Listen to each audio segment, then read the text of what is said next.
அனைவருக்கும் வணக்கம். நான் உங்கள் சூர்யா. நல்லா இருப்பீங்க நம்புறேன். அவதூறு பரப்புறதுக்குன்னு அளவெடுத்து செஞ்ச மாதிரி ஒரு குரூப் இருக்கு. அதான் தமிழக வெற்றி கழகம். அதாவது சீமான் அவர்கள் ஒரு கண்டன அறிக்கை வெளியிட்டிருக்காரு. கரூர்ல இறந்து போன 41 பேருக்கு அரசு வேலை தமிழக அரசு கொடுக்குன்னு சொல்லிச்சு. எதன் அடிப்படையில் நீங்க இந்த அரசு வேலை தர்றீங்க அப்படின்னு ஒரு குற்றச்சாட்டை நாம் தமிழர் கட்சி ஒருங்கிணைப்பாளர் சீமான் அவர்கள் முன் வச்சிருக்காங்க. இதே சில ஊடகவியலாளர்கள், ரொம்ப அறிவா இருக்கக்கூடிய வழக்கறிஞர்கள் சில பேர் என்ன பண்ணியிருக்காங்கன்னா, உங்களுக்கு இதெல்லாம் என்ன விஷயம்னு சொல்லி நீங்கள் பேசுகிறீங்க, நீங்களாம் முதல்ல மனுஷனா அப்படிலாம் சில பேர் கேட்குறாங்க. இல்லை, நானே தெரிஞ்சு கேட்குறேன். 41 பேர் விஜய் அண்ணனை பார்க்க இறந்தாங்க அப்படிங்கிறது உலகத்துக்கே தெரியும்.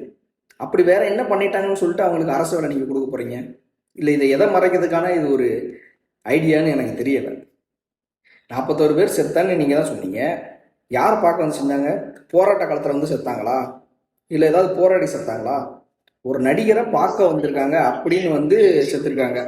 இதை தவிர்த்து வேற என்ன பண்ணாங்க? அவங்களுக்கு அரசு வேலை கொடுக்குறதுக்கு. அப்பனா அரசு வேலைக்கு போகணும்னு உட்காந்து அவனோட வயசையும் பார்க்காம நேரத்தையும் பார்க்காம உட்காந்து படிச்சுக்கிட்டே இருக்கானே, அவனுக்கு உங்க பதில் என்ன? அவனுக்கு ஏன் அரசு வேலை?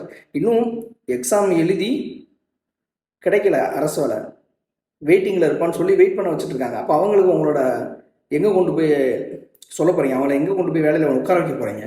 அவங்களுக்கு அரசு வேலை இல்லையா? 41 பேருக்கு அரசு வேலை அறிவிச்சிருக்கீங்க. எத்தனை காலி பணியிடங்கள் அதனால பறிக்கப்படுது? படித்து வேலைக்கு போகணும் அப்படி அந்த ஒரு எண்ணத்துல சொன்னால் நீங்கள் என்னமோ பேசிட்டு இருக்கீங்க. இல்லை தெரியாமல் கேட்குறேன். இதில் வேற வக்கீல் ஒருத்தர் சொல்லியிருக்காப்புல,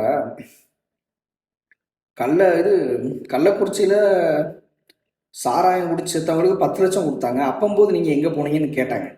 இல்லை, நான் தெரிஞ்சே கேட்குறேன். 19 கள்ளக்குறிச்சியில் 10 லட்ச ரூபா கொடுத்தாங்க சாராயம் குடிச்சு இறந்ததுக்கு. அதுக்கு சீமான் கண்டனம் விட்டாரு. என்ன கண்டனம் தெரியுமா? நியூஸை முதல்ல போய் பாருங்க. நியூஸ் பார்க்காம எதுவும் பேசக்கூடாது, சரியா? மீனவர்கள் சுட்டு கொள்ளும் போது அவங்களுக்கு இழப்பீடு தொகையா 1 லட்ச ரூபா 2 லட்ச ரூபா கொடுக்குற, சாராயம் குடிச்சு செத்து போனவங்களுக்கு 10 லட்சம் கொடுக்குறீங்க. மானங்கட்ட அரசுன்னு காரி பூன்னு துப்புனாரு. திமுக ஆட்சியில் இருக்கும் போதெல்லாம் துப்புனாரு. அது உங்க கண்ணுக்கு தெரியல. எப்படிப்பா அப்படி ஒரு கேவலமான ஒரு அவதூறை பரப்புறீங்க எதுவுமே தெரியாம? இல்லை, அவதூறுனா எவ்வளோ ஒரு கேவலமான அவதூறை நீங்கள் பரப்பிட்டு இருக்கீங்க. இதெல்லாம் கடவுளுக்கு அடுக்குமா? இதில் உங்களும் கேட்குறாங்க இன்னும் கேவலமா. அப்போ அதிமுகவில் ஆட்சி நடக்கும்போது தூத்துக்குடியில் துப்பாக்கி சூடு நடந்துச்சு, அவங்களுக்கும் அரசு வேலை கொடுக்கல அப்படின்னு ஒரு கேள்வி எழுப்புறாங்க. இது என்ன ஒரு கேள்வி? தூத்துக்குடி துப்பாக்கிச்சூடு ஸ்டெர்லைட்டை எதிர்த்து ஒரு போராட்டம். அங்கே வந்தவங்கெல்லாம் போராளிகள். அவங்க செத்ததுக்கு அரசு வேலை மட்டும் இல்லை, அவங்க உடம்புக்கு அவங்களோட உடல் புதைக்கும் போது அரசு மரியாதை கூட கொடுத்துருக்கணும். அது கடவுளுக்கே தகும். அவங்க போராட்டத்துக்கு வந்தாங்க, இவங்க கூத்தாடியை பார்க்க வந்தவங்க. அப்பனா அதுக்கு இதுக்கு நிறைய வித்தியாசம் இருக்குல்ல. அதை ஏன் கேட்கல, இதை ஏன் கேட்குறீங்க அப்படிங்கிற ஒரு கேள்வியை முன்னெடுக்கிறீங்க.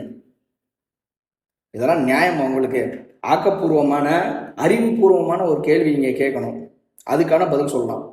இது ஒரு விஷயம்னு சொல்லிட்டு இதை தூக்கிட்டு உடனே நீதிமன்றத்தில் போய் நாம் தமிழர் கட்சியை சார்ந்த மீனவர் பாசறை ஒருங்கிணைப்பாளர் அவர் கொண்டு போய் அங்கே போய் அப்பீல் ஃபைல் பண்ணாரு, கேஸ் போட்டாரு.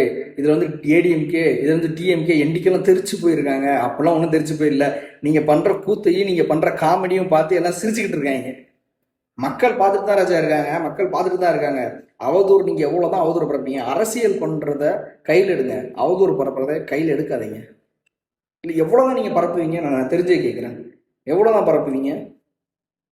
ரூட் மாஃபியான்னு ஒன்று வச்சுக்க வேண்டியது, இஷ்டத்துக்கு நீங்கள் வீட்டில் எதுனாலும் பேச வேண்டியது. ஐயா அப்பா, முதல்ல ஒரு செய்தியை உள்ளே போடுறோன்னா அது என்ன செய்தின்னு தெரிஞ்சுக்கிட்டு போடுங்க, சரியா? நாட்டில் எவ்வளோ பிரச்சனை இருக்குது, அந்த பிரச்சனை முதல்ல போய் பேசுங்க. அதுக்கப்புறம் வேற பிரச்சனையை பேசலாம். சும்மா எப்போ பாரு சீமான் சீமான் சீமானே கத்திக்கிட்டு இருக்காம, உங்களோட பீரியட்ல தான் இன்னும் தாவேக்கா நிர்வாகிகள் நிறைய பேர் பாலியல் வன்கொடுமை பண்ணியிருக்காங்க. 50 பெண்களை வீடியோ எடுத்து வச்சு மாட்டிருக்காங்க. அதை பற்றி பேசு. ஏதோ அந்த பள்ளிக்கூடத்தில் போய் ரீல்ஸ் போட்டுட்டு இருக்காங்களே கீர்த்தனை, அவங்கள பற்றி பேசுங்க. அப்புறம் இதே மொபைலில் பவுடர் ஏதோ கொட்டி மாத்திரை சொல்லிட்டு இருக்காரு, அவர்கிட்ட அதை பற்றி பேச வேண்டியதானே? ஏன் அதெல்லாம் உங்க கண்ணுக்கு தெரியலையா? ஒரு மனசாட்சி இல்லாமல் பேசிக்கிட்டு இருக்கீங்க. ஆனால் இப்போ தான் தெரியுது உங்களை பற்றி. நீங்கள் என்னென்ன எதை மறைக்கிறதுக்கு எதெல்லாம் கொண்டு வரீங்க அப்படிங்கிறது இப்போ தான் தெரியுது எங்களுக்கு. நீ பேசுகிறாச்சா, நீ எவ்வளோ பேச முடியுமோ அவ்வளோ இதையும் பேசுங்க, சரிங்களா? நல்லதை பேசுங்க கொஞ்சம். சரியா? நல்லதை பேசுங்க. அதை விட்டுட்டு தேவையில்லாத ஒன்று பேசாதீங்க. இல்லை உங்களுக்கே உறுத்தலை, படிச்சுட்டு வேலை கிடைச்சும் கிடைக்காம இத்தனை பேர் உட்காந்துருக்காங்களே, அவன்லாம் எவ்வளோ கஷ்டப்பட்டு படிச்சிருப்பான். அந்த ஒரு எண்ணம் உங்களுக்கு வரல? இல்லை போராட்டத்துக்கு போய் செத்தவங்களுக்கு வேலை கொடுத்தா நாங்கள் வரவேற்கிறோம், கைத்தட்டி வரவேற்கிறோம், பாராட்டுறோம். ஒரு நடிகரை பார்க்க போய் கூட்ட நெரிசலில் போய் செத்ததுக்கு அது என்ன, அங்கே என்ன வார் நடந்துச்சா?